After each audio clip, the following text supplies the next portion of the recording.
नमस्कार मित्रांनो, आपण पाहत आहात जनतेचे प्रश्न नेत्यांची परीक्षा म्हणजेच तोंडी परीक्षा हा पॉडकास्ट. महाराष्ट्राच्या राजकारणात आणि समाजकारणात शिक्षकांचा, शेतकऱ्यांचा आणि कष्टकऱ्यांचा आवाज सातत्याने बुलंद ठेवणारे एक महत्त्वाचं नेतृत्व म्हणजेच शेतकरी कामगार पक्षाचे नेते व कोकण शिक्षक मतदारसंघाचे माजी आमदार माननीय बाळाराम पाटील साहेब. शिक्षकांचे प्रश्न असू देत, शेतकऱ्यांच्या समस्या असू देत, सातत्याने विधानभवनामध्ये त्यांच्यासाठी लढणारं हे नेतृत्व आहे. शेकापचा लाल बावटा आणि पुरोगामी विचारांचा वारसा सातत्याने पुढे नेणारं हे लढाऊ आणि अभ्यासू व्यक्तिमत्व आहेत. आज आपण त्यांच्याकडनं जाणून घेणार आहोत शिक्षण क्षेत्रातली महत्त्वाची आव्हानं, शेतकरी आणि कष्टकऱ्यांच्या प्रमुख समस्या आणि त्यांच्या सामाजिक आणि राजकीय जीवनातल्या महत्त्वाच्या टप्प्यांबाबत. साहेब नमस्कार. आपलं तोंडी परीक्षेमध्ये मनपूर्वक स्वागत. आणि मी आज आपल्याला जनतेच्या मनातले काही प्रश्न विचारणार आहे. आपल्याकडनं अतिशय प्रामाणिक उत्तरांची अपेक्षा असणार आहे मला. माझा पहिला प्रश्न आहे की आपले वडील माननीय आमदार दत्तूशेठ पाटील यांच्याकडनं आपल्या सामाजिक आणि राजकीय वारसा कशा पद्धतीने मिळाला, या संस्कारांचा आपल्या नेतृत्वामध्ये कशा पद्धतीने घडण होत गेली याच्याबद्दल आम्हाला सांगा.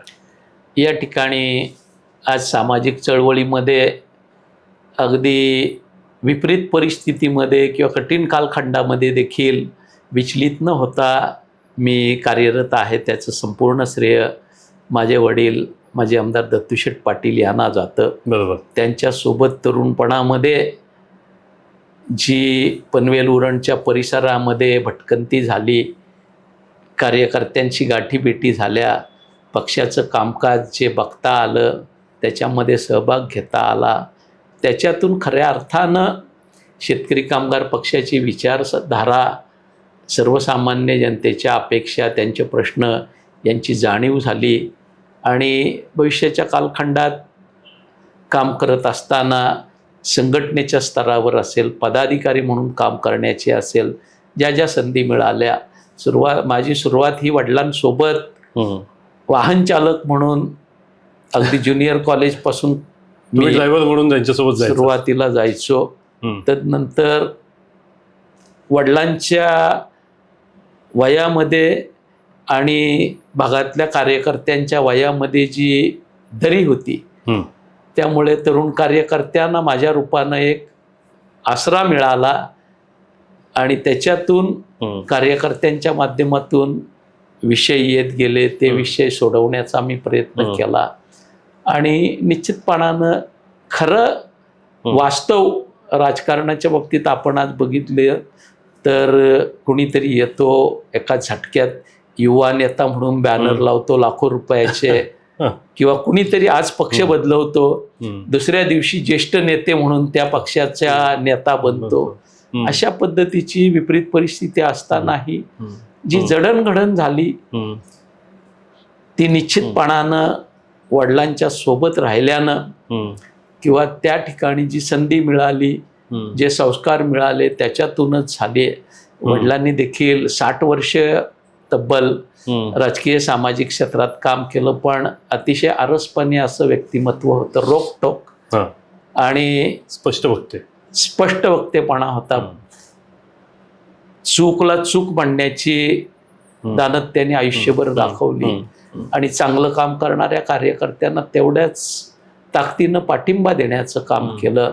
त्यामुळे अनेक कार्यकर्ते या पनवेल उरणातले, जिल्ह्यातले त्यांच्या संगतीनं घडले. ज्या थोरा मोठ्यांच्या बरोबर काम करण्याची संधी मिळाली त्याच्यामध्ये एन डी पाटील साहेब, गणपतराव देशमुख साहेब, दत्ता पाटील साहेब, प्रभाकर पाटील साहेब, बाई मोहन पाटील अशी जुन्या पिढीतली मंडळी होती. तद्वत मीनाक्षीताई, जयंत पाटील साहेब, विवेक पाटील साहेब ही मंडळी देखील होती.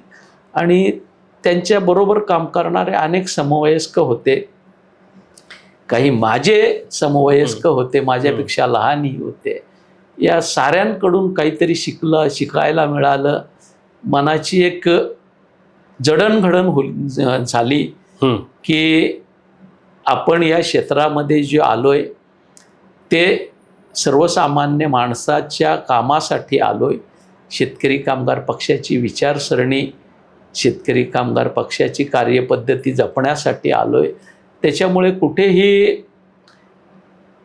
त्या ठिकाणी सत्तापदांवर आल्यानंतरही खरं तर अनेक संधी मला मिळाल्या. पक्षाच्या पातळीवर मी तालुका चिटणीस म्हणून काम केलं, जिल्ह्याचा पक्षाचा चिटणीस म्हणून काम केलं, पनवेल पंचायत समितीचा सभापती म्हणून मी काम केलं, जिल्हा परिषदेचा अध्यक्ष म्हणून काम केलं, जिल्हा मध्यवर्ती बँकेचा संचालक, त्याच्यानंतर जिल्हा परिषदेचा शिक्षण आरोग्य सभापती म्हणून काम केलं.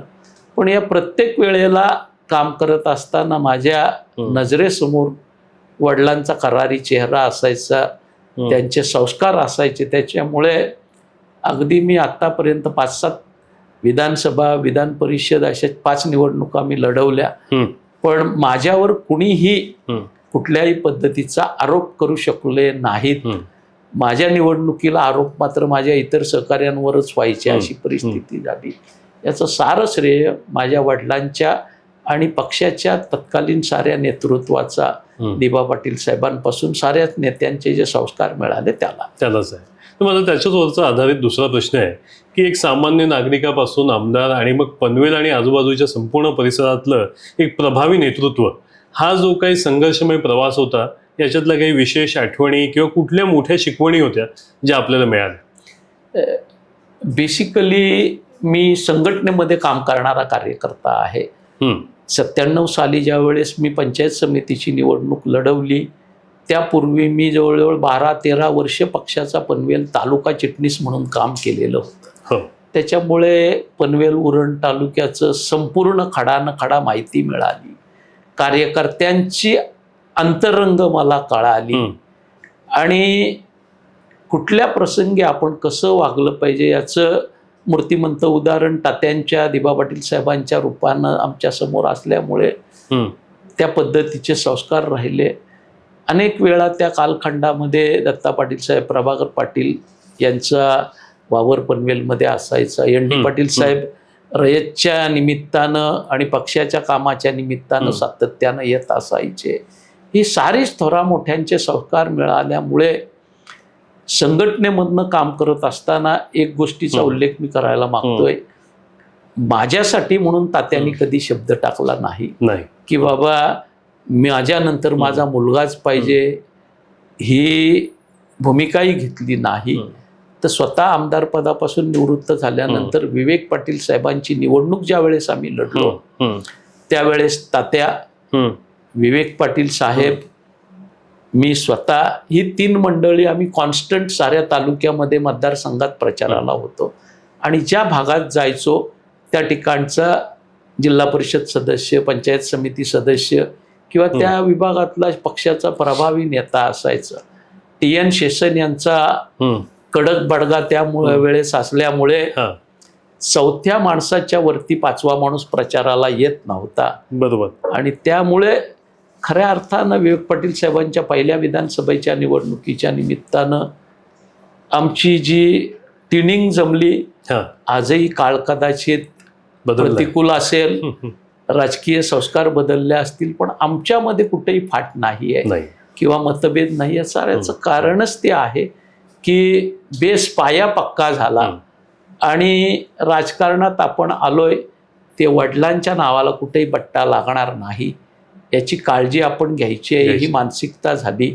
वैयक्तिक अभिलाषा, वैयक्तिक लाभ, महत्वाकांक्षा अशी नव्हती. पक्षाचं काम करत राहायचं. पक्षानं मला पंचायत समितीची उमेदवारी आणि सुरुवातीलाच 1 वर्षासाठी, त्यावेळेस 1 वर्षाचं सभापती निवड होती, आरक्षण असायचं, पंचायत समितीचा सभापती झालो. पण मी नंतर 5 वर्ष पंचायत समितीचा कारभार इंडिपेंडंट बघत होतो. त्यानंतर जिल्हा परिषदेत गेलो. जिल्हा परिषदेमध्ये त्यावेळेस विरोधकांची सत्ता होती. विरोधी पक्षाचा सदस्य म्हणून आक्रमकपणानं काम करण्याचा प्रयत्न केला आणि त्याचा निश्चित फायदा झाला. त्यानंतर जिल्हा परिषद अध्यक्ष होण्याची संधी मिळाली. जिल्हा चिटणीस म्हणून काम करत असताना जिल्ह्याचा कोपरानी कोपरा, खडानखडा माहिती असल्यामुळे अतिशय सहजगत्या जिल्हा परिषद अध्यक्षपदाची जबाबदारी साऱ्या नेत्यांच्या, सहकाऱ्यांच्या बरोबरीनं पार पाडता आली. अनेक प्रसंग असे आहेत की ज्या वेळेस खऱ्या अर्थानं जिल्हा परिषद अध्यक्षपद काय असतं याची जाणीव मला झाली. 26 जुलै 2005च्या पुरामध्ये महाड, पोलादपूर, रोहा, पेण या ठिकाणी अक्षरशः निसर्गाचा कोप झाला असताना जिल्हा परिषदेच्या वतीनं त्या कालखंडात 75 लाख रुपये आकस्मिकता निधीला देऊन जे तुटलेलं कॉन्टॅक्ट होते ते रस्ते तातडीनं बनवले, पाणी पुरवठा योजना तातडीनं केल्या, आरोग्याच्या सुविधा केल्या. एक आदर्श असं काम त्यावेळेस आपण उभं केलं. त्याचबरोबर माझ्या आठवणीत एक प्रसंग आहे. विश्वास पाटील हे मी जिल्हा परिषद अध्यक्ष असताना तत्कालीन जिल्हा परिषद CEO होते. आम्हाला साधारण 10-10:30च्या दरम्यान मेघडंबरीवर वीज पडली आणि मेघडंबरीचं नुकसान झालं हे कळालं. आम्ही रात्री अगदी धोधो पावसामध्ये मी, विश्वास पाटील, त्या ठिकाणी जिल्हा परिषदेचे तत्कालीन उपाध्यक्ष मनोहर भोईर आणि आमचे सहकारी अधिकारी पदाधिकारी रात्री 2 वाजता रायगडावर पोचलो. धोधो कोसळणारा पाऊस, प्रचंड वारा, त्या ठिकाणी गेलो, त्या ठिकाणची पाहणी केली. तत्कालीन त्या ठिकाणचे उपविभागीय अधिकारी शिवाजीराव पाटील हे होते, ते थांबलेले होते. खरं तर मी त्यांना सांगितलं होतं तुम्ही दिवसभर इथं आहात, तुम्ही गेलं तरी हरकत नाही, पण ते थांबलेले होते. आणि त्यावेळेस तातडीनं आम्ही त्याची दखल घेऊन तातडीनं योग्य त्या मार्गावर गेलो. हे सारी जी समयसूचकता आली ती शेतकरी कामगार पक्षामध्ये काम केल्यामुळे, विविध चळवळीमध्ये सहभाग घेतल्यामुळे आली आहे. माझी तशी कामाची सुरुवात ही 81ला जो लढा सिडकोच्या विरोधात झाला त्या आंदोलनापासून झाली. त्यावेळेस आम्ही जो पनवेल मुंब्रा रस्ता आहे त्या ठिकाणी गाड्या फोड, तळोजा MIDC बंद कर, हे साऱ्या उपक्रमामध्ये होतो. कारण त्यावेळेस सिडकोच्या विरुद्ध प्रचंड उद्रेक शेतकऱ्यांचा, प्रकल्पग्रस्तांचा पनवेल उरणात होता. संपूर्ण जिल्हाभर, संपूर्ण राज्यभर त्याचे परिणाम झाले होते. आणि खऱ्या अर्थानं 95 गावातल्या शेतकऱ्यांना न्याय मिळवून देणारा जो लढा शेतकरी कामगार पक्षाच्या माध्यमातून उभारला गेला, ज्याचं नेतृत्व आदरणीय दिबा पाटील साहेब, दत्तूशेठ पाटील, जनार्दन भगत, हिराजी खारकर आणि त्यांच्या समकालीन मंडळींनी केलं. विवेक पाटील साहेबांनी त्या आंदोलनामध्ये तरुण तुर्क म्हणून अतिशय चांगली कामगिरी केली. त्या साऱ्या चळवळीतून त्या ठिकाणी जो अनुभव मिळाला, जी मानसिकता तयार झाली, त्याच्यामुळे आजही अगदी आमदार असतानाही एखाद्या नागरिकावर, एखाद्या इस्मावर अन्याय होतो हे समजल्यावर त्या ठिकाणी जाऊन आंदोलन करायला किंवा रस्त्यावर फटकळ मारायला मला कधी कमीपणा वाटला नाही. आणि त्याच्यातून अनेक जणांना न्याय मिळवून देता आला, ही निश्चितपणानं समाधानाची बाब आहे.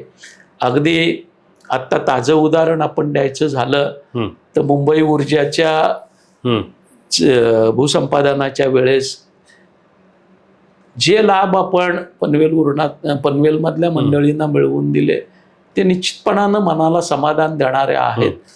30 वर्षापूर्वी विकलेल्या जमिनीची कॉम्पेन्सेशन शेतकऱ्यांना अगदी दामदुपटीनं त्या ठिकाणी आपण मिळवून देऊ शकलो. भले त्यासाठी मला अटक व्हावं लागलं, 4 तास पोलिसांच्या व्हॅनमध्ये झोपलेल्याच्या परिस्थितीत राहावं लागलं, पण ते वातावरण त्या चळवळीतून निर्माण झालं. लोकांचं हे प्रचंड पाठबळ या साऱ्यातून मिळालं आणि लोकांना एक विश्वास झाला की बाबा काही पेचप्रसंग असतील तर आपल्या सोबतीला बाळाराम पाटील शेतकरी कामगार पक्षाच्या संपूर्ण ताकदीसह उतरतील. हे संस्कार निश्चितपणानं दत्तूशेठ पाटील, विवेक पाटील साहेब यांच्यामुळे झाले. आणि आपण विधान परिषदेवरती शिक्षक मतदारसंघातनं पोहोचलात. आपला शिक्षकांच्या, विद्यार्थ्यांच्या किंवा सर्वसामान्यांच्या प्रश्नाकडे पाहण्याचा दृष्टिकोन इतर नेतृत्वापेक्षा कसा वेगळा आहे? एक गोष्ट आपल्याला मुद्दाम सांगू इच्छितो की शिक्षण क्षेत्राशी माझा संबंध हा रयत शिक्षण संस्थेच्या माध्यमातून पनवेल उरणात जे काम दिबा पाटील, दत्तूशेठ पाटील, गोटीराम शेठ पाटील, रघुनाथ शेठ जितेकर, अनंता शेठ, कृद जोशी, अना ठाकूर, वाजेकर शेठ, विठूशेठ गवंडी या साऱ्या मंडळींनी केलं आणि खऱ्या अर्थानं पनवेल उरणाला शिक्षित केलं. त्या संस्थेपासून आदरणीय दत्ता पाटील साहेबांच्या अध्यक्षतेखालील कोकण एज्युकेशन सोसायटीच्या कामकाजापासून सातत्यानं राहिलेला आहे. पनवेलमधल्या सर्वात जुन्या किंबहुना सुरुवातीला एकमेव असणाऱ्या शाळेमध्ये तात्या चेअरमन होते. त्याच्यानंतर 2008 पासून त्या शाळेचं कामकाज मी बघतोय. त्या संस्थेच्या माध्यमातून झाला. पण एक अशी विशिष्ट परिस्थिती आली की विनाअनुदानित शिक्षणाचं धोरण राज्य सरकारनं स्वीकारल्यानंतर रयत आणि कोयसो या दोनही संस्थांनी त्या ठिकाणी विनाअनुदानित शाळा सुरू करायला नकार दिला. पनवेल आणि ठाण्याच्या बाउंड्रीवर असणाऱ्या अतिशय दुर्गम अशा नितळस या गावी शाळा काढावी असा माझा आग्रह होता. त्याला एक कारणही होतं की 7वी नंतर त्या गावातली मुलगी शिकत नव्हती आणि म्हणून माझा प्रयत्न होता की या गावामध्ये हायस्कूल झालं पाहिजे. शिकायचं तर वावंजाला जायचं तरी 3-1 किलोमीटर जंगलातून चालत जावं लागत होतं किंवा नावड्याला यायचं तरी 2.5-2 किलोमीटर चालत IGPL नाक्यापर्यंत आल्यानंतर BL नाक्यावर आल्यानंतर नावड्याला गाडीतून यायचं. हे काही होत नव्हतं. त्याच्यामुळे त्या ठिकाणच्या मुलांना मुलींना शिक्षणाचा लाभ मिळाला पाहिजे म्हणून माझा आग्रह होता आणि म्हणून त्यावेळेस या दोनही संस्थांनी नकार दिल्यानंतर आम्ही मंडळींनी त्या ठिकाणी नावडे तळोजे शिक्षण प्रसारक मंडळाची निर्मिती केली आणि त्या माध्यमातून नितळसला 2000 साली हायस्कूल चालू केलं. तोच परिपाठ आम्ही देवीचा पाडा या गावी केला. त्या ठिकाणची देखील मुलगी 7वी नंतर शिकत नव्हती. घोटला आम्ही शाळा काढली. त्याही ठिकाणची परिस्थिती तीच होती. 7वी पर्यंत जिल्हा परिषद शाळेत शिकायचं, नंतर शिक्षण थांबायचं. अगदी नवा मुंबई आंतरराष्ट्रीय विमानतळ जो आपल्या सर्वांच्या लेखी दिबा पाटील आंतरराष्ट्रीय विमानतळ आहे. हा विमानतळ ज्या गावावर आहे त्या चिंचपाडा गावामध्ये देखील आपण शाळा काढली. तोपर्यंत 7वी नंतर मुलगी शिकत नव्हती. त्या ठिकाणी आपण शाळा काढल्या आणि त्या ठिकाणच्या मुली शिकायला लागल्या.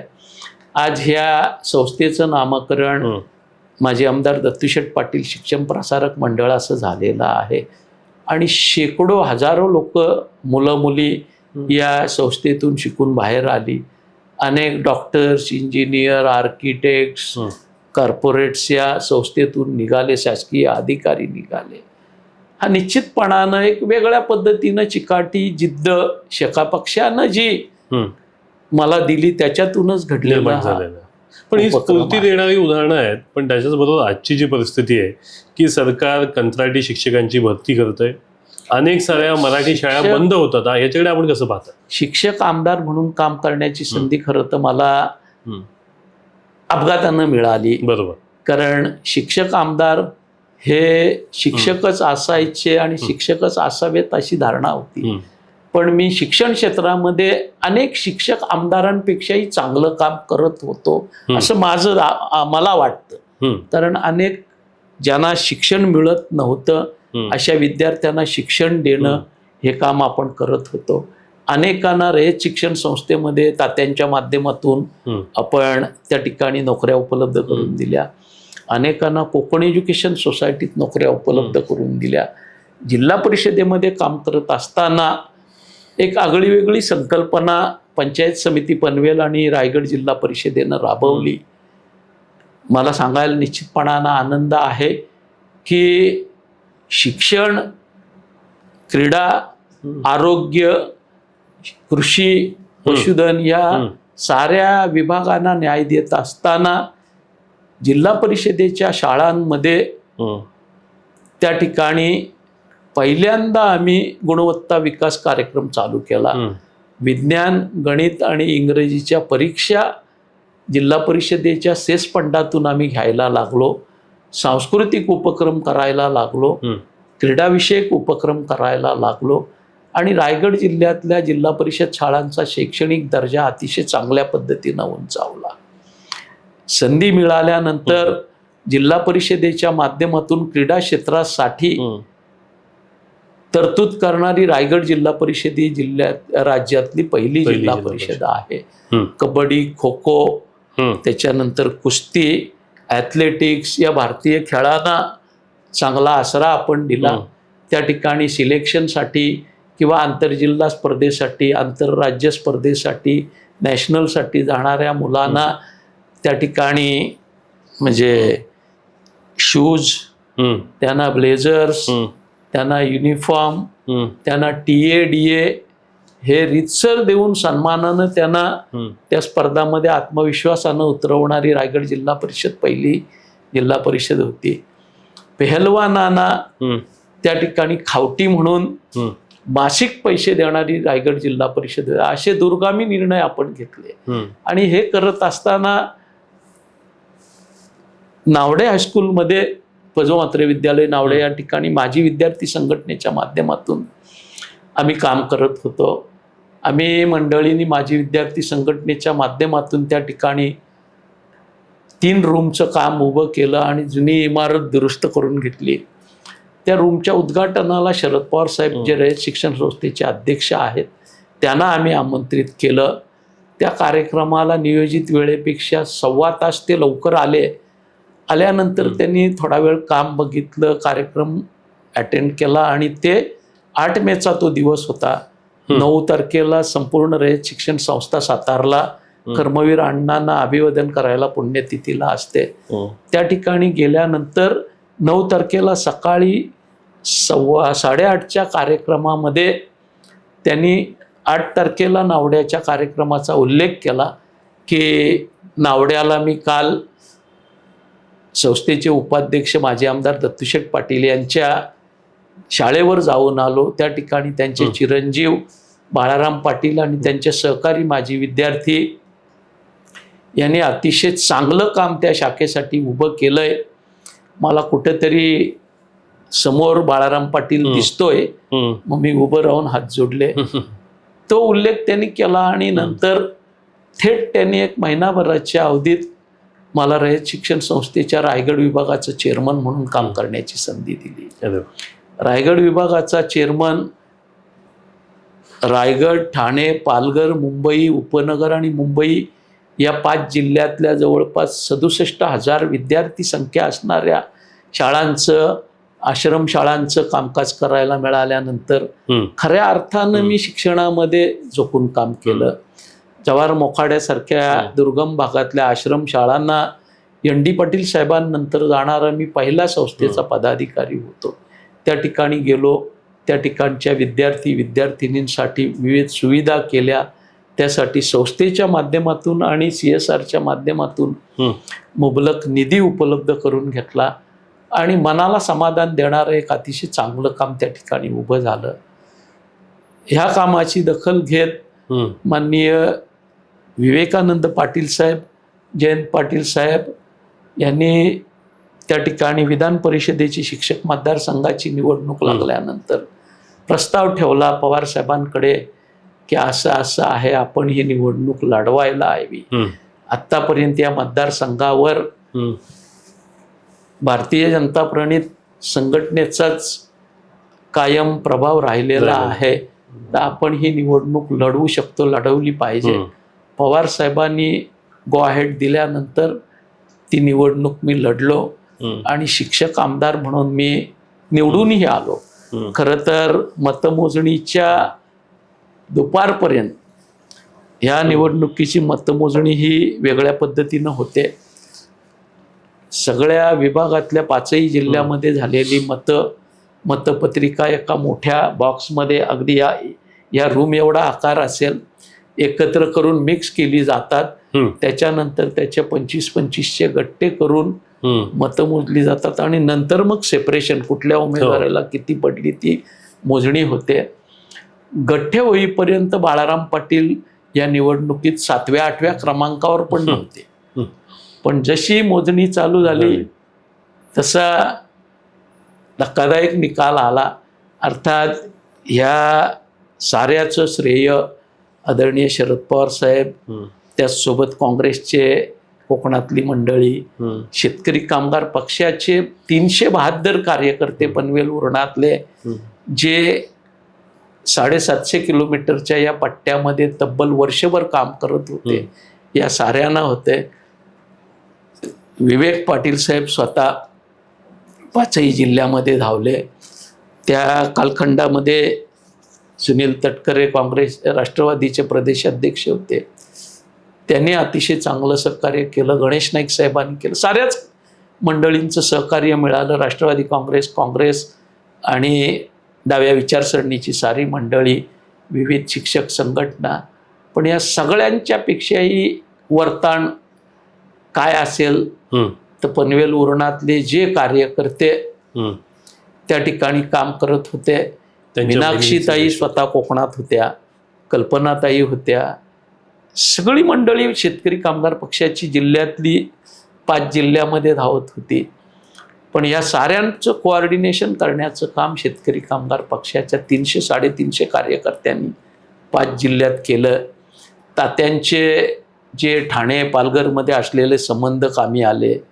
त्याचसोबत शेतकरी कामगार पक्षाचा विचार मानणारे जुनी जाणती लोक शिक्षण क्षेत्रामध्ये अनेक या 5ही जिल्ह्यात आहेत याची प्रचिती आली.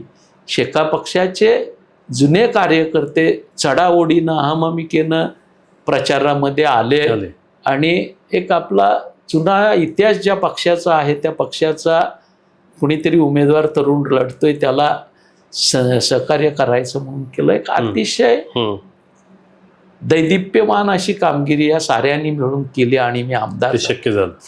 मी आमदार झालो. पण मी आमदार काही माझ्यासाठी झालो नव्हतं. माझ्या डोळ्यामध्ये जे होतं ते शिक्षणाचे, शिक्षकांचे, नॉन टीचिंग स्टाफचे प्रश्न मांडतानाच विद्यार्थ्यांचे प्रश्न कसोशीने मांडले. या साऱ्यामध्ये शिक्षकांनी फार आंदोलन वगैरे करू नये. शिक्षकांचं आंदोलन हे एकत्र शिक्षक नेत्यांनी जमायचं, निषेध करायचा आणि आंदोलन संपवायचे अशी पद्धत होती. पण वर्षानुवर्ष 15-15 वर्ष 17-17 वर्ष काम करणाऱ्या विना अनुदानित शिक्षकांना अनुदान मिळत नव्हतं. या गोष्टीची तड लावायची असेल तर आपण जोमानं लढलं पाहिजे. ही भूमिका मी माझ्या सहकारी शिक्षक आणि पदवीधर मतदारसंघातल्या आमदारांना पटवून देऊ शकलो. त्यांना मी सांगितलं तुमच्या पद्धतीनं आपण आंदोलन करतो, सभात्याग करतो, वेलमध्ये जाऊन कागद फेकतो, पण सरकार काही त्याची दखल घेत नाही. आता जरा आमचा जो मार्ग आहे शेतकरी कामगार पक्षाचा चळवळीचा तो आपण करूया. आणि शिक्षकांच्या मागण्यांसाठी, शाळांच्या ऊर्जितावस्थेसाठी आम्ही मंडळींनी शेतकरी कामगार पक्षाच्या स्टाईलनं आंदोलन केलं. तत्कालीन शिक्षण मंत्री विनोद तावडे यांना त्याची दखल घ्यावी लागली. हाऊसमध्ये त्यांना ते मान्य करावं लागलं अनुदान देतो म्हणून. आणि नंतर त्यांचं खातं जाऊन आशिष शेलार शिक्षण मंत्री झाले होते. दिरंगाई होते, चालढकल होते. कळल्यानंतर आम्ही मंडळींनी विधिमंडळातल्या छत्रपती शिवरायांच्या पुतळ्यासमोर बसून आंदोलन करायचं ठरवलं. मी सांगितल्यानंतर खरं तर शिक्षक आमदारांचा त्याला फारसा प्रतिसाद सुरुवातीला नव्हता की आपण शिक्षक आमदार आहोत, आपण असं कसं करायचं. मी त्यांना कन्व्हिन्स केलं. आम्ही शिक्षक आणि पदवीधर आमदार तिथं बसलो. भर पावसामध्ये आम्ही 4 तास बसल्यानंतर रात्री 9:30 वाजता आशिष शेलार त्या ठिकाणी आले.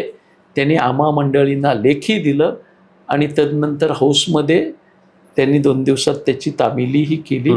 आणि 23 ते 28 हजार शिक्षकांना 14, 15, 16, 17 वर्षानंतर अनुदान सुरू झालं. ही अतिशय मोठी गोष्ट होती.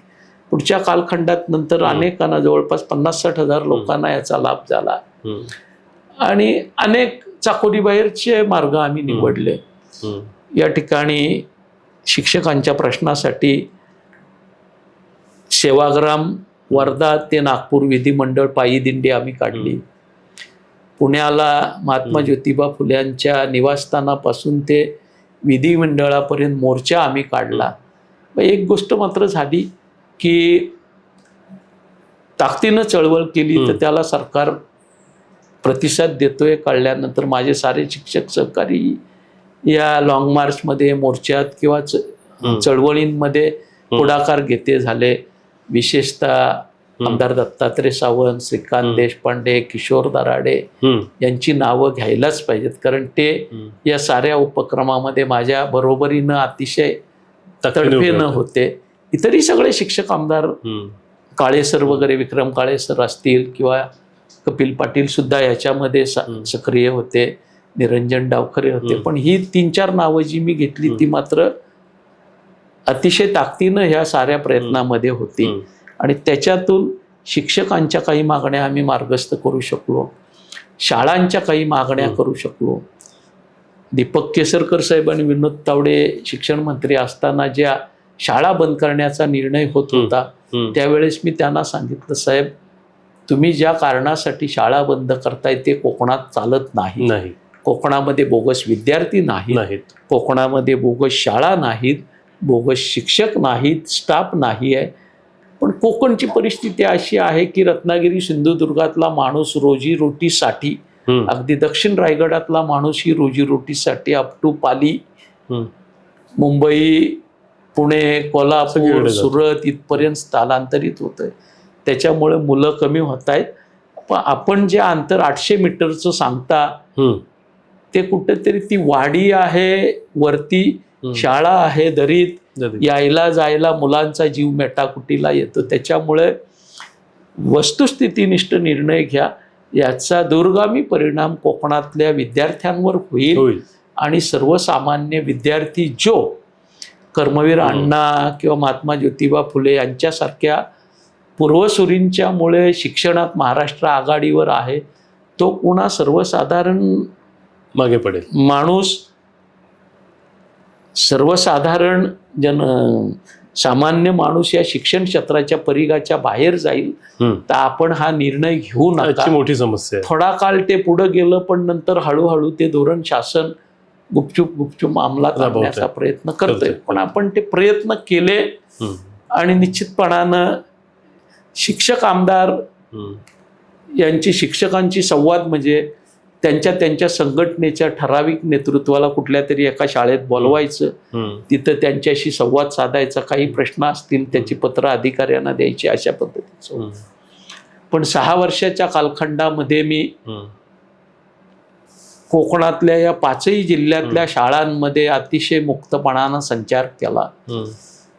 आमदार निधी हा केवळ शिक्षक आमदाराचा, पदवीधर आमदाराचा शाळांसाठी आहे ही धारणा अधोरेखित केली. आणि त्याच्यातून शाळांना क्रीडा साहित्य असेल, त्याच्यानंतर व्यायामशाळा असतील, सायन्स लॅब असतील, कॉम्प्युटर्स असतील, CCTV असतील, कबड्डी कुस्तीच्या मॅट्स असतील, अशा पद्धतीनं जॉमेट्रीच्या, गणिताच्या, विज्ञानाच्या साहित्य अनेक ठिकाणी शिक्षक आमदारांना असा काही निधी असतो हे शाळांना माहिती नव्हतं. ते आपण शाळांपर्यंत पोहोचवलं आणि खऱ्या अर्थानं तो आमदार निधी सार्थ ठरवला. एक पथ्य मी पाळलं की या 6 वर्षाच्या कालखंडात कसोशीनं हा निधी शाळा, शिक्षण, क्रीडा याच्यासाठीच जाईल, वापरला गेला पाहिजे, हा मापदंड घालून दिला. आज त्याची अंमलबजावणी इतरही साऱ्या आमदारांना करावी लागते, अशी परिस्थिती आहे. मला अजून एक प्रश्न विचारायचा आहे की आत्ता अटल सेतू, आंतरराष्ट्रीय विमानतळ, अनेक सारे मोठे मोठे प्रकल्प जे पनवेल आणि पनवेलच्या परिघात आले, त्याच्यामुळे पनवेलचा विकास अतिशय झपाट्याने होतो. पण या सगळ्यामध्ये मूळ जो भूमिपुत्र आहे, जो इथला शेतकरी आहे, तो कुठेतरी या विकासाच्या प्रक्रियेतनं बाहेर फेकला जातो, याची तुम्हाला भीती वाटते का? निश्चितपणानं. आणि त्या दिशेनं सातत्यानं आपले आंदोलनं, प्रयत्न चालू असतात. विधिमंडळामध्ये मी जरी शिक्षक आमदार असलो तरी प्रत्येक अधिवेशनामध्ये सिडको, MMRDA, MSRDC यांच्या विरोधात या ठिकाणच्या भूमिपुत्राचे प्रश्न मी लावून धरले. अनेक विषयांना आपण त्याच्यात काही अंशानं न्यायही मिळवून देऊ शकलो. पण शासनाची आजची भूमिका आपण बघितली, विकास हा होतोय पण तो सर्वसामान्य जनतेसाठी होत नाही. विकासाचा माझ्या दृष्टीनं अर्थ तुम्ही म्हणाल तर शिक्षण, आरोग्य, कृषी, पशुसंवर्धन, क्रीडा, मानवी विकास याचे जे मापदंड आहेत तो विकास.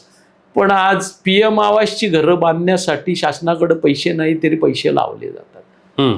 पण ते PM आवासचा आपण बघितलं तर आपल्या परिसरातल्या नागरिकांना फारसा उपयोग होताना दिसत नाही, असं माझं स्पष्ट मत आहे. गोरगरिबांना घरं दिलीच पाहिजेत, कमी दरामध्ये दिलीच पाहिजेत. पण हा विकास होत असताना ज्या क्षेत्रामध्ये तो होतोय त्या स्थानिक माणसाला त्याचा उपयोग झाला पाहिजे. PM आवासची घरं बांधत असताना अतिक्रमण कशावर केलं जातंय तर जे मोकळे भूखंड क्रीडा क्षेत्रासाठी, पर्यावरणासाठी, गार्डन्स, ग्राउंड्स, पर्यावरणासाठी मोकळे भूखंड पाहिजेत त्याचं प्रमाण कमी करून त्या मोकळ्या भूखंडावर अतिक्रमण केलं जातंय. दृष्ट लागावी असे रेल्वे स्टेशन्स ट्रान्स हार्बरवर होते. आज आपण बघितलं तर मातेर PM आवासच्या साठी या रेल्वे स्टेशनचं सिडकोनं केलेलं आहे. PM आवास जरूर करा, गोरगरिबाला घरं जरूर द्या, पण ते करत असताना त्या शहराचं विद्रुपीकरण करू नका. त्या शहरात पैसे भरून घर घेणाऱ्या नागरिकावर हा अन्याय करू नका. त्या शहरातल्या तरुणांवर त्यांना खेळायला ग्राउंड्स नाहीत, त्या शहरातल्या मुलांना, लहान छबुकल्यांना गार्डन्स नाहीत, ही परिस्थिती येऊ देऊ नका असं माझं म्हणणं आहे. काही प्रकल्प आपण बघितले, आज आपण बघतोय ना, आपली अनेक सारी आंदोलनं पाहिली, नैना पाहिलं आम्ही, इथे तुम्ही इतर सगळ्या प्रकल्पांमध्ये विविध आंदोलनं केली आहेत, पण आता हा जो काही भूमिपुत्र आणि विकास याच्यामध्ये संतुलन आपण कसं साधणार आहोत? निश्चितपणानं आपण करत राहिलं पाहिजे. ना उमेद होऊन किंवा या ठिकाणी निराश होऊन चालणार नाही. आपण मंडळी माननीय विवेक पाटील साहेबांच्या नेतृत्वाखाली भांडत राहिलो. विमानतळाचं अतिशय चांगलं पुनर्वसन या ठिकाणच्या प्रकल्पग्रस्तांना मिळालं. आज 12.5% लाभ आजही 94 साली शरद पवार साहेबांनी जो निर्णय घेतला, जो निर्णय शेतकरी कामगार पक्षानं सिडको विरुद्धचे जे आंदोलन चालवलं 70 सालापासून, सिडकोच्या स्थापनेपासून, त्या आंदोलनाची फलश्रुती म्हणून 81च्या आणि 1984च्या आंदोलनातून शेतकरी कामगार पक्षानं उभारलेल्या या आंदोलनाचं नेतृत्व दिबा पाटील, दत्तूशेठ पाटील, जनार्दन भगत, हिराजी खारकर, विवेक पाटील साहेब अशासारख्यांनी केलं. अनेक तत्कालीन नेते त्याच्यामध्ये कार्यरत होते. त्या लढ्यातूनच 12.5% मिळाले. पण ते मिळायला 84 साली 5 हुतात्मे झाले. त्या लढ्याच्या वेळेस विरोधी पक्ष नेते असलेल्या शरद पवारांनी त्याच्यामध्ये विरोधी पक्ष नेते म्हणून त्याला चांगला पाठबळ दिलं होतं. 94 साली ते मुख्यमंत्री झाले आणि त्यांच्या पाठीमागे सारी मंडळी, प्रकल्पग्रस्तांचे नेते, दिवा पाटलांपासून तात्यांपासून सगळे लागून ज्या वेळेस हा निर्णय झाला त्या निर्णयाची अंमलबजावणी आजही सिडको किंवा शासन नीट करत नाही. आजही माझ्या माहितीप्रमाणे 16% प्रकल्पग्रस्त या 12.5% भूखंडापासून वंचित आहेत. पण आपण जागृत आहोत म्हणून काहीतरी मिळतंय, काहीतरी स्लो का होईना पण होतंय. आपण जर निराश होऊन प्रयत्न सोडले तर प्रकल्पग्रस्ताकडे हे शासन, सिडको हे कोणी बघत नाहीये.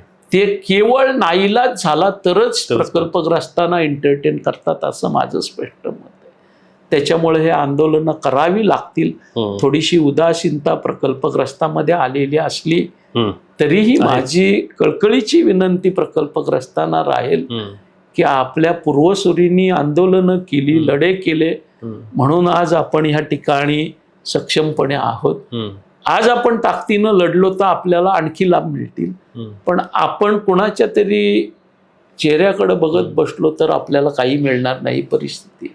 आज नैनामध्ये देखील आंदोलनं आपल्याला करावी लागतील. तिसरी मुंबई जी येते MMRDAच्या माध्यमातून, त्याही ठिकाणी ह्या आंदोलनाची झळ नसेल तर हे सारं भांडवलदारांच्या घशात घातलं जाईल असं माझं स्पष्ट म्हणणं आहे. कुठलीही गोष्ट PM आवासची घरं काही लोकांसाठी बांधली जात नाहीत. त्याच्या मागं अनेक कारणं आहेत. अर्थकारण त्याच्यात मोठ्या प्रमाणावर आहे. आज आपण बघतो की शक्तीपीठ महामार्गाला याच्या सगळ्या जिल्ह्यामध्ये परखड विरोध आहे. शेतकरी जागा द्यायला तयार नाही. अतिशय चांगली कनेक्टिव्हिटी या सगळ्या जिल्ह्यांमध्ये आहे. पण शक्तीपीठ महामार्गाचा आग्रह सरकार काही सोडत नाही. त्या ठिकाणी 85,000 कोटी रुपये घातले जात आहेत. इथं शिक्षणाचा खर्च 2%च्याही खाली आलाय. आरोग्याला वाऱ्यावर सोडलंय. कृषी शेतकरी मरतात, आत्महत्या करतात, कोणी बघत नाही. तीच परिस्थिती पशुधनची आहे. तुमच्या गावचे रस्तेही त्याच पद्धतीत आहेत. पण हे मोठे मोठे प्रकल्प मात्र होत आहेत. आज 14-15 वर्ष झाली पनवेल मुंबई गोवा हायवे होत नाही पूर्ण. पण त्याच वेळेला 65,000 कोटीचा सागरी महामार्ग मात्र जाहीर केला जातो. ह्याच्या मागे वेगळी कारणं आहेत. कोकणला कनेक्ट करायचं तर हा हायवे पूर्ण केला तरी अतिशय चांगली कनेक्टिव्हिटी होणार.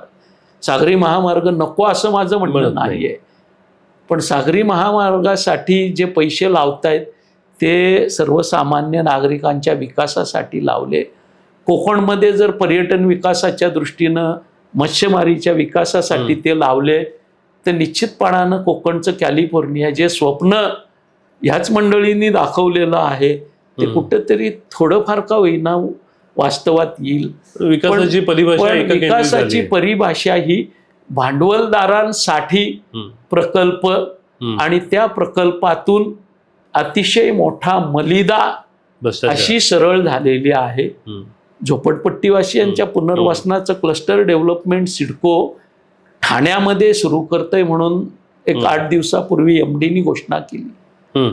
पण ठाणे शहराचा आणि सिडकोचा अर्थार्थी संबंध नाही. बेलापूर पट्टीतली काही गावं, ठाणे तालुक्यातली 30 गावं त्या ठिकाणी सिडकोच्या कार्यक्षेत्रात आहेत. पण ठाणे शहराचा मात्र संबंध नाही. त्या ठाणे शहरातल्या झोपडपट्टीवासियांच्या क्लस्टर डेव्हलपमेंट सिडको उभारणार. पण त्याच वेळेला पनवेलमध्ये 60 झोपडपट्ट्या आहेत जे 100% सिडको कार्यक्षेत्रातल्या आहेत. त्या ठिकाणी सिडकोच्या जमिनीवरल्या झोपडपट्ट्यांना देखील एंटरटेन करायला तयार नाही. तर तिथं झोपडपट्ट्यांना हाकला आणि प्लॉट मोकळा करून कोणातरी बिल्डरला विका, हे धोरण आहे. दुर्दैवी आहे. दुर्दैवानं आमचे लोकप्रतिनिधी नबळे आहेत, अकार्यक्षम आहेत, कुवत नसलेले आहेत. त्याच्यामुळं आवाजही त्याच्या विरोधात मी म्हणणार नाही. ठाण्यातल्या झोपडपट्टीवाल्यांना क्लस्टर डेव्हलपमेंट दिलं, मला आनंद आहे. झोपडपट्टीवासियाला घर मिळतंय. पण ठाण्यातली गोष्ट करायच्या आधी पहिल्यांदा 95 गावातल्या झोपडपट्ट्यांचं पुनर्वसन सिडको केलं पाहिजे हे म्हणण्याची धमक, ती तयारी या ठिकाणचे लोकप्रतिनिधी दाखवत नाहीत. लोकांना गुमराह करून शासनाचे प्यादे बांधतायत. हा इथला सगळ्यात मोठा प्रश्न आहे. दुर्दैवानं लोक निवडून देत आहेत. शेवटी लोकप्रतिनिधी म्हणून निवडून दिलं लोकांनी की स्टेटस ते राहतं. मी विधिमंडळात होतो तोपर्यंत या बाबतीत मी जागरूकपणानं प्रयत्न केले. आज रस्त्यावर मी प्रयत्न जोरानं करणारच आहे, ते काही मी सोडून देणार नाही. पण परिस्थिती थोडीशी प्रतिकूल निश्चित होते. पण सत्य परेशान हो सकता है, पराजित नाही हे धोरण ठेवून आपण काम केलं पाहिजे. त्याच्याशीच एक संबंधित प्रश्न आहे की गरजेपोटी बांधलेली जी घरं आहेत याच्या विरोधात होणाऱ्या ज्या कारवाया आहेत त्याच्या संबंधात आपण सातत्याने आवाज उठवलेला आहे. पण आज सरकारने ह्याच्याकडे कसं पाहिलं पाहिजे आणि कशा पद्धतीने धोरणं राबवली गेली पाहिजे? 7 वेळा हे निर्णय झाले. राईट फ्रॉम अशोक चव्हाण साहेबांपासून ते देवेंद्र फडणवीस साहेबांपर्यंत शासन निर्णय निघतात. सिडकोचे वरिष्ठ अधिकारी अतिशय बेमुरवतखोरपणे त्या शासन निर्णयाला कचऱ्याची टोपली दाखवतात अशी वस्तुस्थिती आहे. अर्थात जे निर्णय घेतात त्यांना देखील ते निर्णय राबवण्यात इंटरेस्ट नसतो. फक्त निवडणुकीच्या तोंडावर प्रकल्पग्रस्तांची मतं मिळवण्यासाठी त्या काळी ते निर्णय जाहीर केले जातात.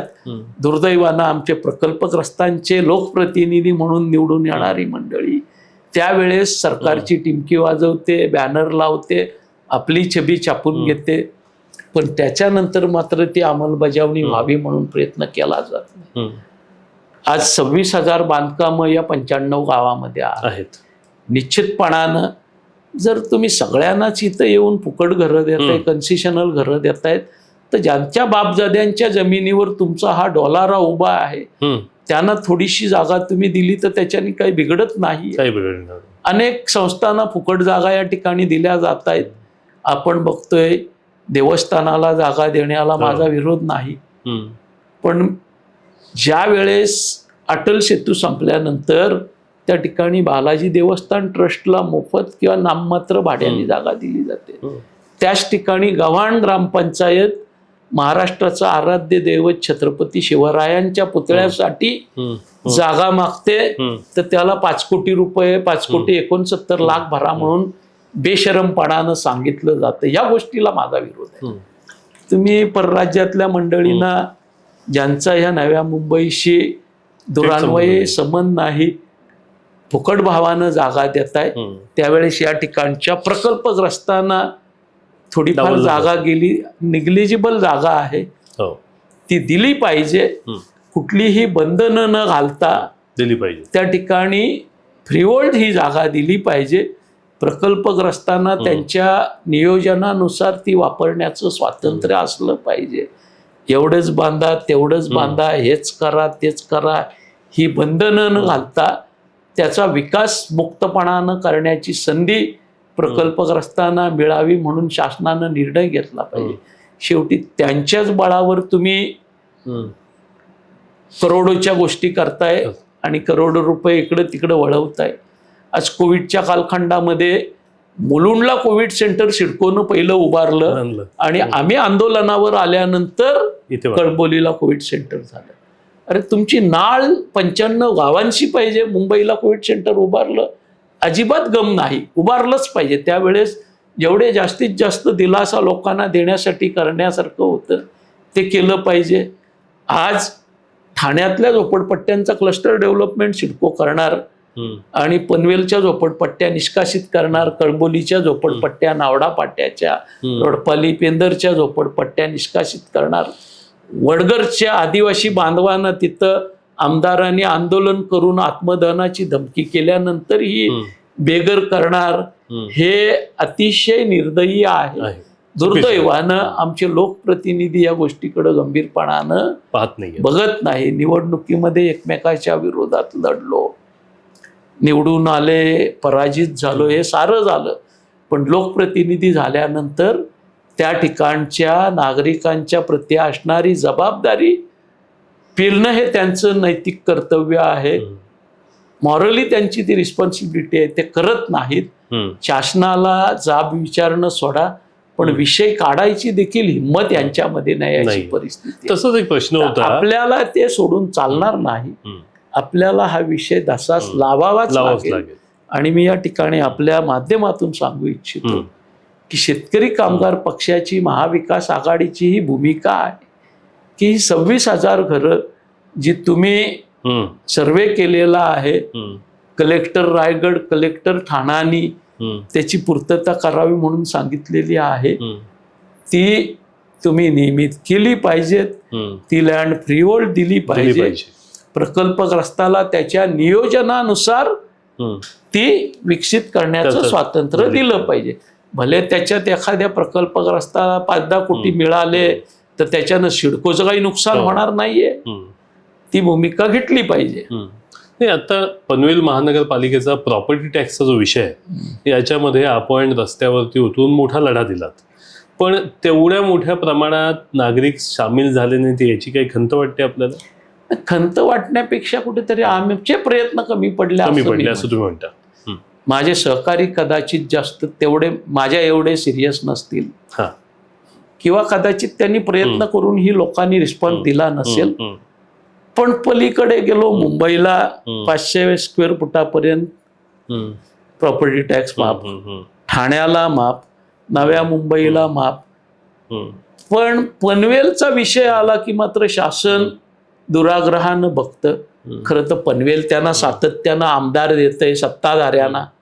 उरण त्यांना आमदार देतंय, मावळ त्यांना खासदार देतंय. साऱ्या स्थानिक स्वराज्य संस्था सत्ताधाऱ्यांना देत आहेत. पण तेवढं केलं तरी पनवेल सावत्रच राहिलेलं आहे. हे न समजण्यासारखं आहे. खरं तर हे सगळं यश दिल्यानंतर त्यांची जबाबदारी आहे. अगदी मुख्यमंत्री उपमुख्यमंत्र्यांपासून जबाबदारी आहे तीनही पक्षाची, की त्यांनी पनवेलचे प्रश्न अतिशय सहृदयपणे सोडवले पाहिजेत. उलटा आणखी जास्त मतं त्यांना त्या निमित्तानं मिळवता येतील. पण त्याऐवजी मतं घ्यायची, लोकप्रतिनिधी घ्यायचे, स्थानिक स्वराज्य संस्था घ्यायच्या आणि न्याय द्यायचा प्रश्न आला, वेळ आली की पनवेलकरांच्या पेकटात लाथ हाणायची हा धोरण दुर्दैवानं सत्ताधाऱ्या आहे. ते निश्चितपणानं या ठिकाणी उभं काढणारं आहे.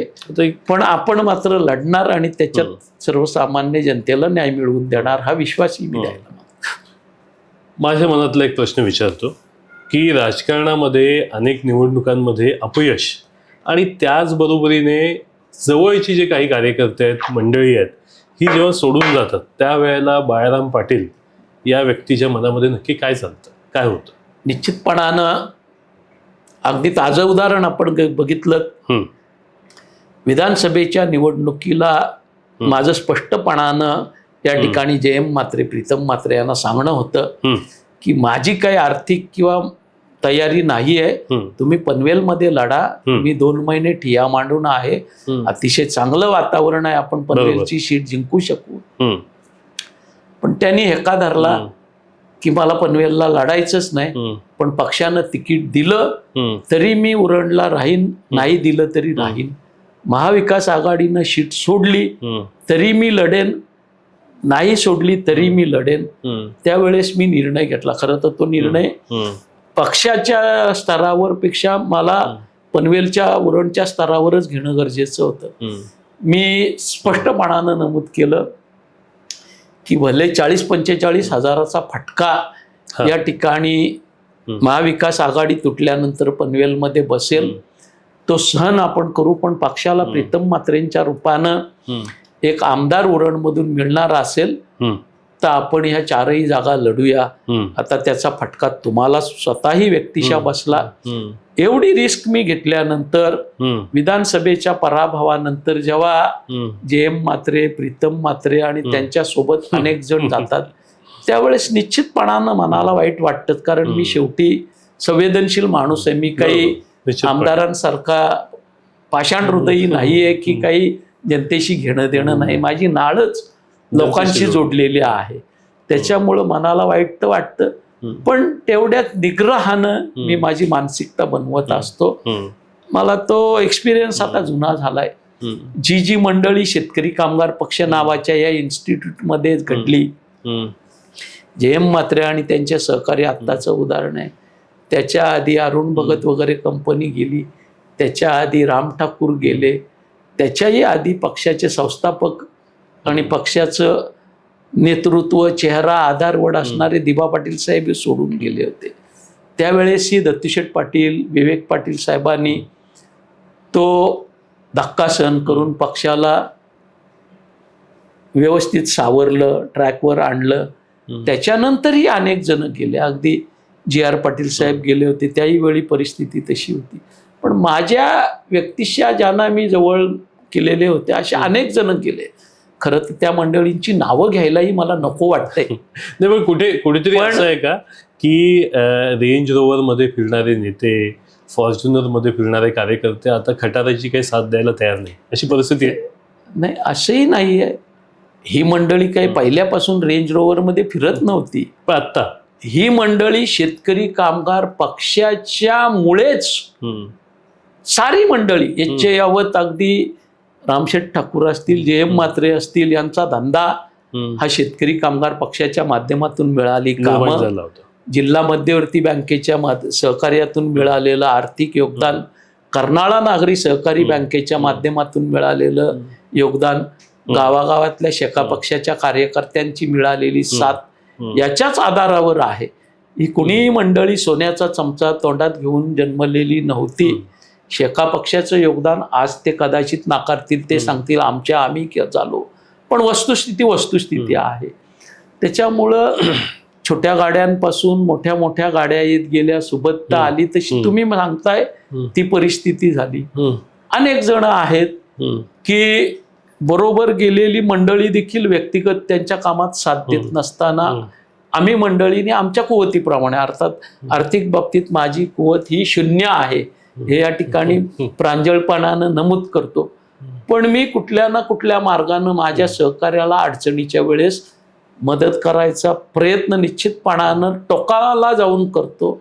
बऱ्यापैकी त्याच्यात यशही येतं. आता तो लोकांना त्याचं महत्त्व वाटत नाही, कदाचित आर्थिकदृष्ट्या आपण दुर्बल असल्यामुळे समजतं ह्यांचं काय आहे असं. पण हे जे आहे कुठंतरी आमच्या कार्यपद्धतीत चूक असेल, काहीतरी संस्कार कमी पडत असतील किंवा काहीतरी आमचं चुकत असेल, पण निश्चितपणानं शेतकरी कामगार पक्षाच्या युनिव्हर्सिटीतली ती सारी लोक आहेत. भाजपचे सारे नेते असतील, आमदार असतील, महेश बालदी हाच फक्त भाजपच्या मूळ ट्रॅकमधला माणूस आहे. बरोबर. इकडं बाळासाहेब पाटील आणि नंदू पटवर्धन वगैरे.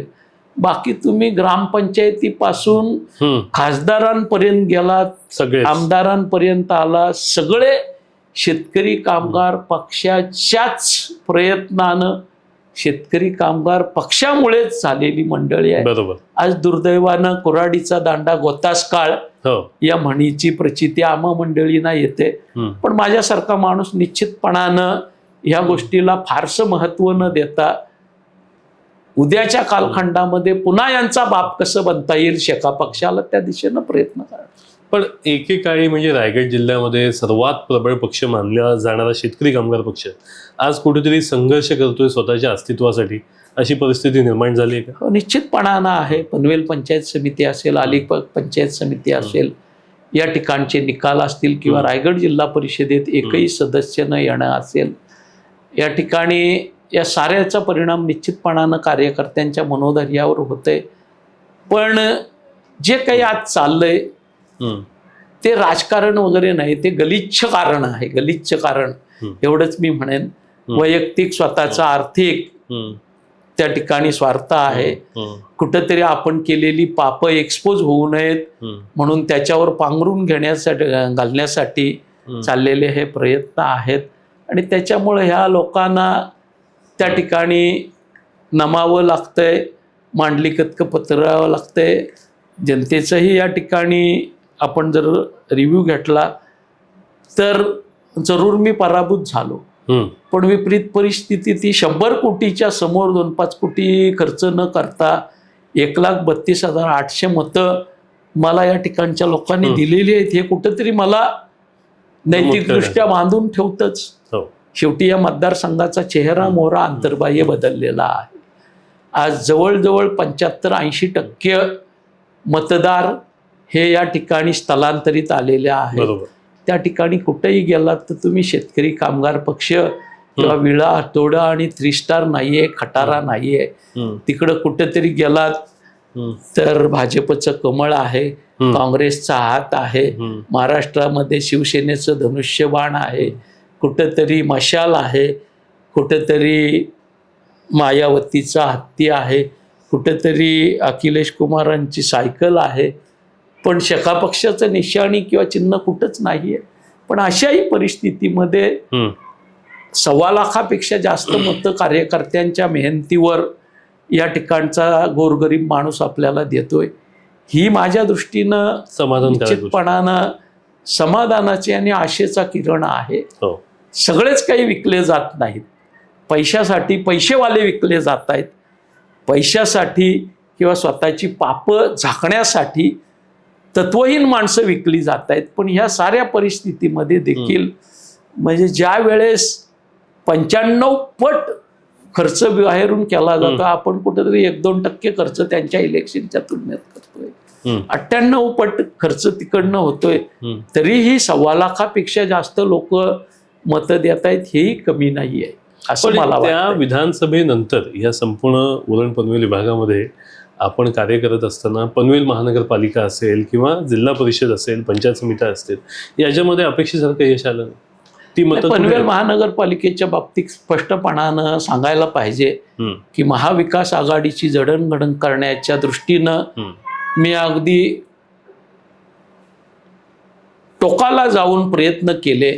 शेतकरी कामगार पक्षाच्या निवडून आलेल्या 12 जागा मित्र पक्षांना सोडल्या. त्याच्यानंतर ही विशेषतः शिवसेनेच्या वतीनं त्या ठिकाणी बंडखोर उमेदवार 7 ठिकाणी उभे केले गेले आणि बंडखोरीनंतरही पुन्हा कामोठ्यासारख्या शहरामध्ये विशेषतः किंवा अन्यत्र काही त्यांच्या नेत्यांच्या माध्यमातून गद्दारी करण्यात आली.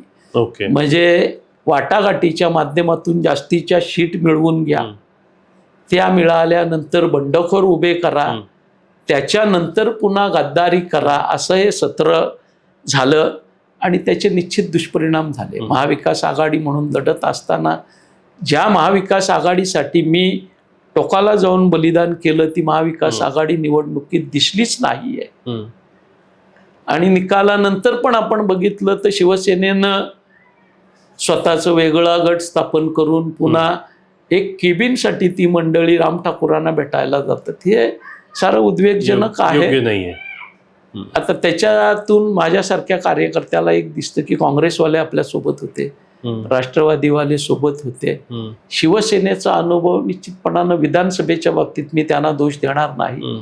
आम्ही निर्णय घेतला, आम्ही 4 विधानसभा लढतोय, त्याची रिॲक्शन ती आली, ते मान्य केल्यानंतरही आपण ज्यावेळेस शिवसेनेला एवढ्या जागा सोडतो, उमेदवार दिल्यानंतर उमेदवार एकही रुपया खर्च करत नाही, प्रिंटिंगपासून सगळं आपल्याला करावं लागलं. अनेक ठिकाणी त्याचाही फटका बसला.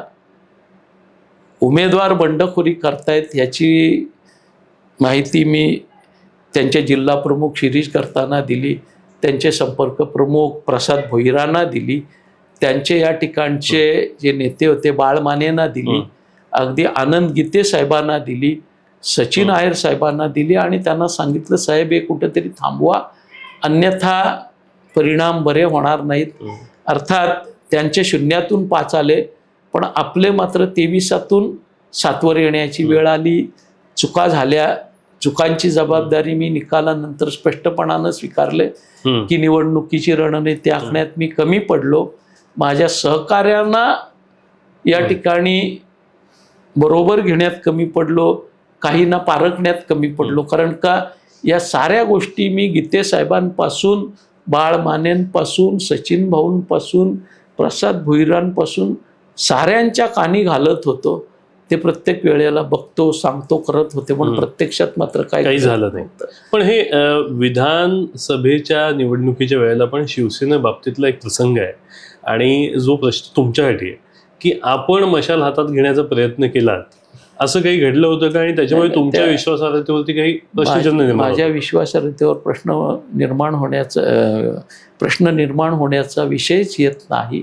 शेतकरी कामगार पक्षाच्या कार्यकर्त्यांचा तो आग्रह होता, पण विनायक राऊतांशी बोलताना मी स्पष्टपणानं त्यांना सांगितलं बाबा, मी जरी आपण आता हे मोडलेला संसार सांधण्याच्या दृष्टीनं विचार करतोय, तरी आपण जे बिघडलंय ते सुधारवण्याच्या दृष्टीनं पनवेलमध्ये मी तुमचं निशाण घेईन, पण मी काम मात्र शेतकरी कामगार पक्षाचंच करेन.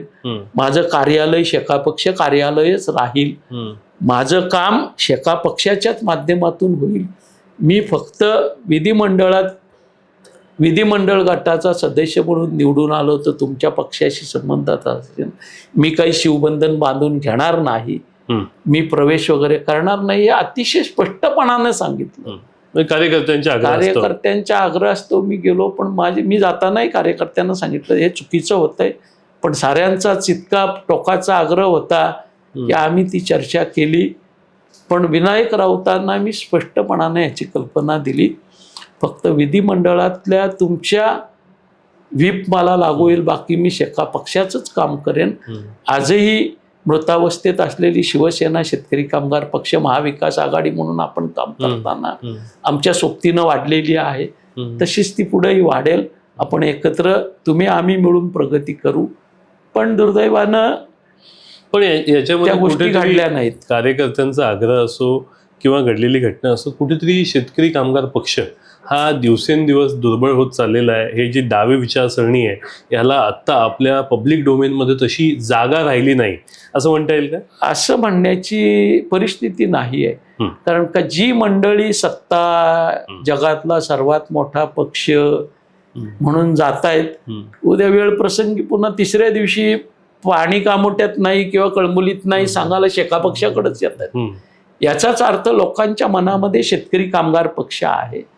पण शेतकरी कामगार पक्ष आर्थिकदृष्ट्या त्यांच्या पासंगालाही पुरू शकत नाही. बरोबर. लोक थेटपणानं पैसे घेत आहेत आणि मतं देत आहेत. हा अनुभव आहे. अनेक ठिकाणी तो अनुभव आपल्याला आलेला आहे. अन्यथा नैनासारखा क्षेत्र ज्या ठिकाणी आपण सातत्यानं लढतोय आणि ज्या ठिकाणी प्रशांत ठाकूरांची कंपनी रस्त्याचे ठेके घेते त्या क्षेत्रामध्ये बाळाराम पाटलाला 8,500चा मार बसायचं कारण येत नाही. बरोबर.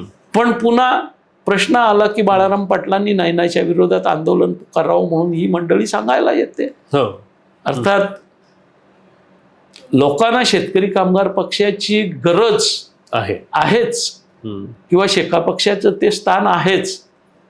पण पैशाचा मोह मात्र लोक सोडू शकत नाही अशी परिस्थिती आहे. अनेक ठिकाणी अपेक्षेपेक्षा कमी जास्त मतं आपल्याला पडली. पण ह्या संपूर्ण परिस्थितीमध्ये शेतकरी कामगार पक्ष संघर्ष करत असताना नेत्यांची नक्की भूमिका काय, की ह्याच्यातनं आपण पक्षाला पुन्हा पूर्ववत प्रबळ कसं बनवणार आहोत? निश्चितपणानं मी एक गोष्ट सांगायला मागतोय की आपण जर बघितलं तर पनवेलमध्ये किंवा उरणामध्ये किंवा रायगडमध्ये आज निश्चितपणानं आपल्याला पराभव झालेलाच आहे.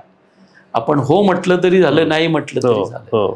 पण याच्यामध्ये देखील कार्यकर्ते, मी या दोन्ही निवडणुकानंतर जिल्ह्याचा एक दौरा केला, त्या ठिकाणी कार्यकर्ते फर्म आहेत.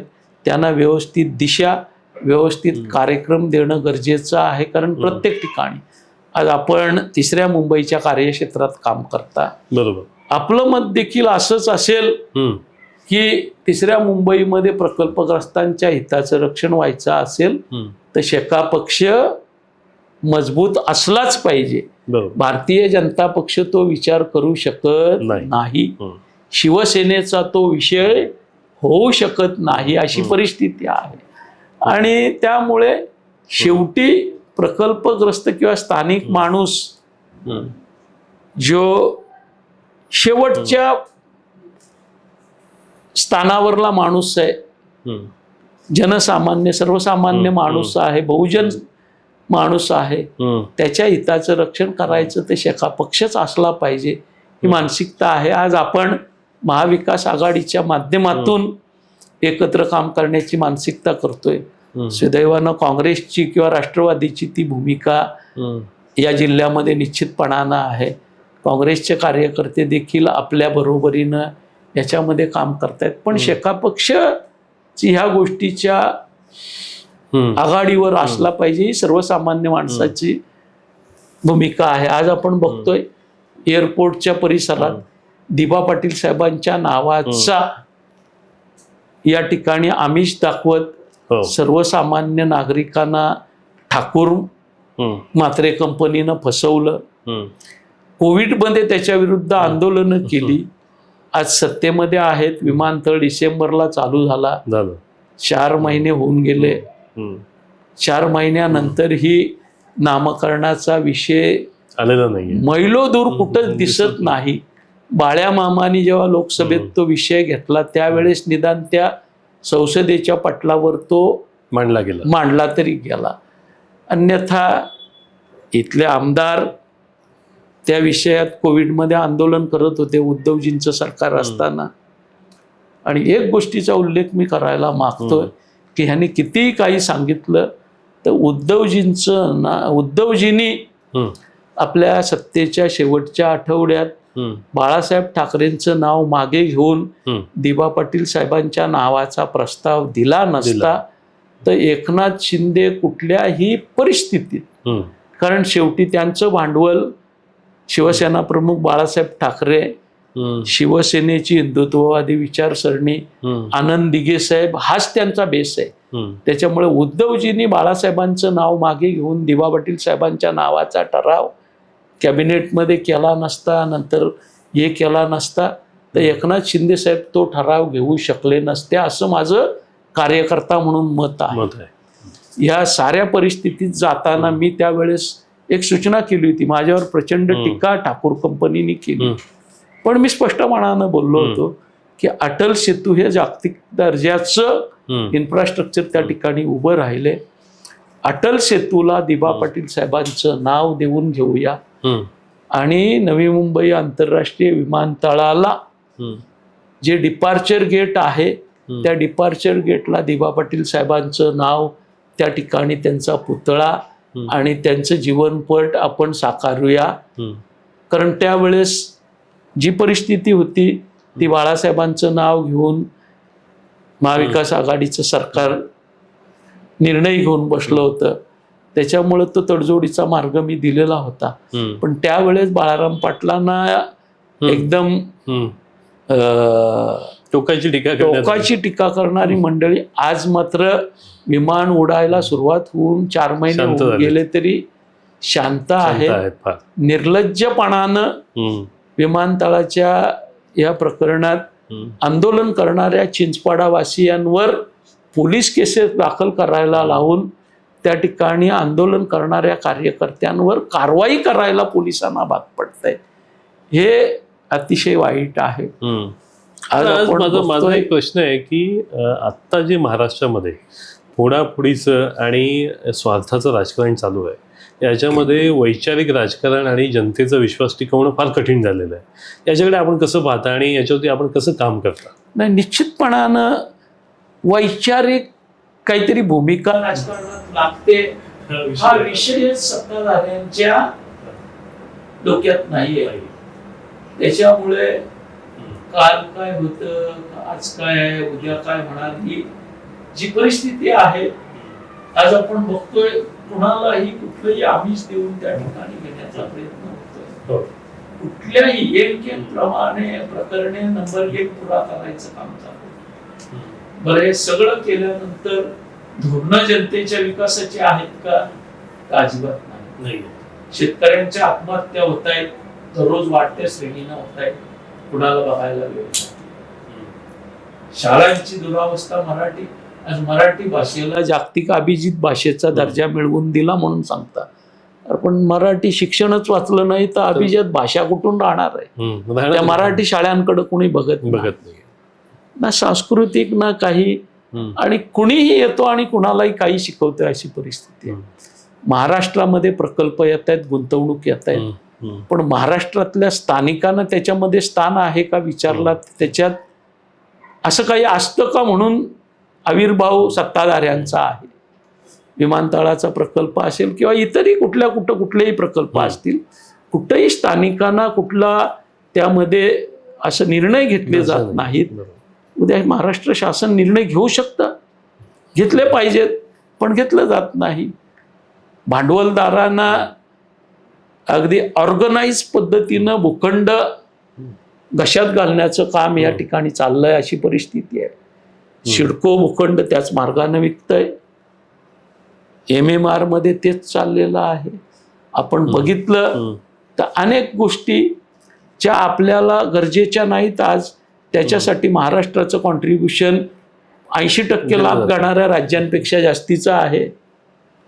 मोक्याच्या जागा जिथं BKC 2 होणार होतं ती जागा आज बुलेट ट्रेनच्या याच्यासाठी व्यापली गेली. बरोबर, हरकत नाही, बुलेट ट्रेन झाली पाहिजे, पण ती बुलेट ट्रेन मुंबई ते नागपूर धावली असती तर त्याच्यात महाराष्ट्राचं हित होतं. आज 20% हिस्सा महाराष्ट्रातून फक्त जातोय, 80% गुजरातमध्ये जातोय. बरोबर, आणि कॉन्ट्रीब्युशन मात्र महाराष्ट्राचं जास्त आहे. हे सगळं बघितलं तर आर्थिक आपण बघितलं तर भारताच्या एकंदर आर्थिक जडणघडणीत जे टॅक्सेशन जातंय ते महाराष्ट्रातनं जातोय, त्याचा परतावा तो सोडा, पण आपल्याला काहीही दिलं जात नाही. आज आपण बघतोय की शहरांचे निर्माते सिडको शहरं निर्माण करते, पण त्या शहरातल्या नागरिकांना पाणी लागतं याचा विसर त्यांना पडतो.